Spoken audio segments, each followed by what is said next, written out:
തീരുമാനം നിങ്ങൾ പറഞ്ഞെങ്കിൽ പിന്നെ ഞങ്ങൾ അങ്ങോട്ടൊന്നും പറയേണ്ട കാര്യമില്ലല്ലോ. അതല്ല, നിങ്ങൾ പറഞ്ഞു കഴിഞ്ഞു. അപ്പോൾ പിന്നെ ഞങ്ങളെന്താ പറയുക?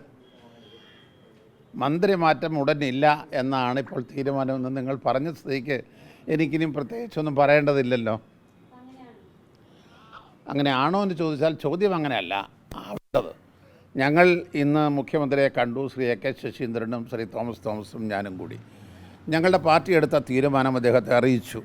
ഞങ്ങൾ അദ്ദേഹത്തോട് പറഞ്ഞു, ഞങ്ങളുടെ parliamentary board chairman Shri Sharad പവാറും പാർലമെൻ്ററി ബോർഡും ഞങ്ങളെ ബോംബെയിൽ വിളിപ്പിച്ച് ശ്രീ ശശീന്ദ്രൻ ഒഴിഞ്ഞ് ആ സ്ഥാനം അവശേഷിക്കുന്ന പീരീഡ് തോമസിന് കൊടുക്കണം എന്നാണ് തീരുമാനം. ആ തീരുമാനം മുഖ്യമന്ത്രിയെ അറിയിക്കാൻ വേണ്ടി ശരത് പവാർ ഞങ്ങളെ ചുമതലപ്പെടുത്തിയിരുന്നു. ഇന്ന് ഞങ്ങൾ മുഖ്യമന്ത്രിയെ കണ്ട് അത് കൊടുത്തു. അദ്ദേഹം പറഞ്ഞു, ഒരു പാർട്ടിയുടെ നോമിനി ആരായിരിക്കണം എന്ന് തീരുമാനിക്കാനുള്ള അവകാശം ആ പാർട്ടിക്ക് തന്നെയാണ്. ആ നിലയ്ക്ക് നിങ്ങൾ പറയുന്ന ഈ കാര്യം തികച്ചും ന്യായമാണ്. ആ കാര്യത്തിൽ എനിക്ക് യാതൊരു സംശയവുമില്ല.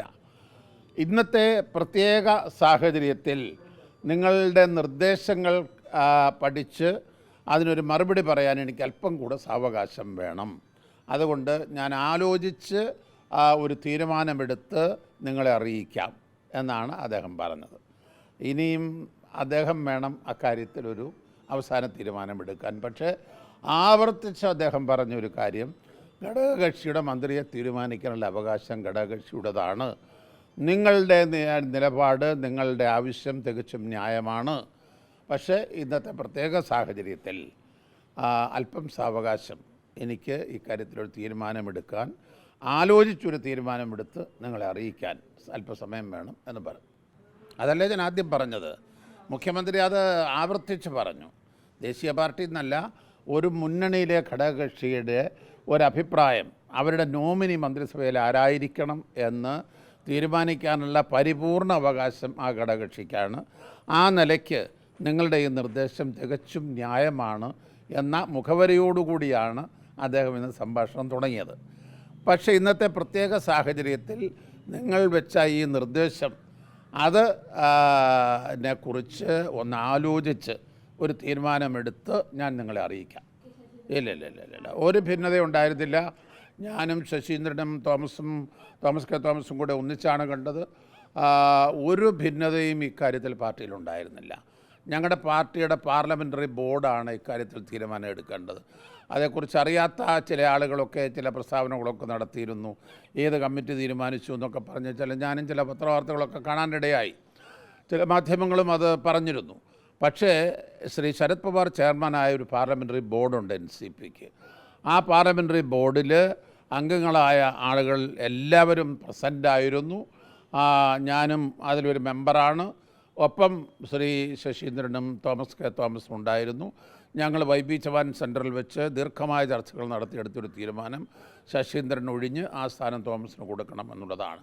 അത് ഞങ്ങളെല്ലാവരും കൂടെ ഏകകണ്ഠമായി തീരുമാനിച്ചിട്ടാണ് ഞങ്ങളവിടെ നിന്ന് പോരുന്നത്. ഇന്നും ഞങ്ങളുടെ എല്ലാവരുടെയും നിലപാട് അതുതന്നെയാണ്. ആ നിലപാട് സംശയാതീതമായി ഞങ്ങൾ മുഖ്യമന്ത്രിയെ അറിയിക്കുകയുണ്ടായി. ഞങ്ങളുടെ അഭിപ്രായം പറയാനുള്ള സ്വാതന്ത്ര്യം ഞങ്ങളുടേതാണെന്നും നിങ്ങൾ പറഞ്ഞ അഭിപ്രായം തികച്ചും ന്യായമാണെന്നും അദ്ദേഹം പറഞ്ഞു. പക്ഷേ ഈ കാര്യത്തെക്കുറിച്ച് ഇന്നത്തെ പ്രത്യേക സാഹചര്യത്തിൽ ഒരു തീരുമാനമെടുക്കാൻ അല്പം കൂടെ സാവകാശം വേണം. ഒരു തീരുമാനമെടുത്ത് നിങ്ങളെ അറിയിക്കാം എന്ന് പറഞ്ഞില്ല. അത് പറഞ്ഞിട്ടില്ല. അത് എത്രയും വേഗം എടുക്കലാണല്ലോ മുഖ്യമന്ത്രിയുടെ ഒരു ധർമ്മം. ഇത്തരമൊരു സന്തോഷകരമായ ഒരു കാര്യം കേട്ടിട്ട് നിരാശയുണ്ടോ എന്ന് ചോദിച്ചാൽ എന്താ പറയുന്നത്? ഒരു പാർട്ടിയുടെ മന്ത്രിയെ തീരുമാനിക്കാനുള്ള അവകാശം അവരുടേതാണെന്നും നിങ്ങൾ പറഞ്ഞ തികച്ചും ന്യായമാണെന്നും പറയുമ്പോൾ അതല്ല മുഖ്യമന്ത്രി എന്നുള്ള നിലയ്ക്ക് അതെൻ്റെ അവകാശമാണെന്ന് പറഞ്ഞാൽ നിരാശ വരേണ്ട കാര്യമുള്ളൂ. ഞങ്ങളുടെ പാർട്ടിയുടെ നിലപാടുകളെ ന്യായീകരിച്ചുകൊണ്ട് അദ്ദേഹം പറയുമ്പോൾ ഞങ്ങളെന്തിനാണ് നിരാശപ്പെടുന്നത്? എനിക്കൊരല്പ സാവകാശം വേണമെന്നൊരു മുഖ്യമന്ത്രി പറഞ്ഞാൽ അത് ഒന്നും പറ്റത്തില്ല, ഇന്ന് വൈകുന്നേരം ഞാൻ പറയണം, ഞങ്ങൾക്ക് പറയാൻ പറ്റുമോ? അപ്പോൾ ഇതിനകത്ത് നിരാശയുടെ പ്രശ്നമൊന്നുമില്ല. പാർട്ടിയെ സംബന്ധിച്ചിടത്തോളം പാർട്ടിയുടെ നിലപാടുകൾ അംഗീകരിച്ചുകൊണ്ട് തന്നെയാണ് മുഖ്യമന്ത്രി സംസാരിച്ചത്.